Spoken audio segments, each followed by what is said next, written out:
নামাজি 5 প্রকার বলেন, সবাই বলেন তো নামাজি কয় প্রকার? যুবক ভাইয়েরা ভালো করে শুনেন, 5 প্রকারের কোন প্রকারে আপনি আছেন? 1 নাম্বার মুআকাব। মুআকাব শব্দের অর্থ হলো শাস্তিপ্রাপ্ত নামাজি। হুজুর এটা আবার কোন নামাজি?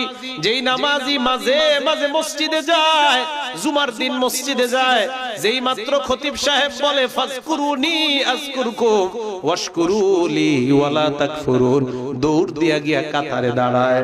দাঁড়ানোর পর চিন্তা করে হুজুর সালামটা কেন ফিরায় না? নামাজের পরেই তো ইন্ডিয়া বাংলাদেশের খেলা, তাড়াতাড়ি সালাম ফিরান।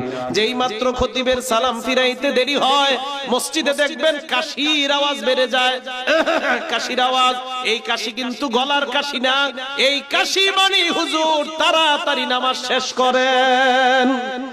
এই কাশি মানে কিন্তু গলার কাশি না, এই যে কাশি আরম্ভ হয়ে যায় এর মানে হলো তাড়াতাড়ি নামাজ শেষ করেন। রুকুতে যদি ইমাম সাহেবের একটু দেরি হয়, হঠাৎ দেখবেন কাশ দেয় একজনে, একটু পরে দেখবেন মসজিদের সবাই কাশে। ঘটনা কি, কিরে এত কাশি কেন? এর মানে হলো হুজুর তাড়াতাড়ি রুকু থেকে ওঠেন। ঠিক নিউজ, হ্যাঁ? এবার বুঝেন বুঝেন।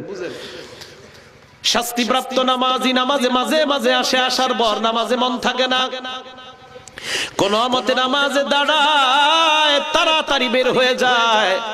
এই নামাজি নামাজ পড়ার পরেও নামাজ তাকে অশ্লীলতা থেকে বাঁচাবে না, এই নামাজের কারণে সে শাস্তি পাবে। বলেন নাউজুবিল্লাহ।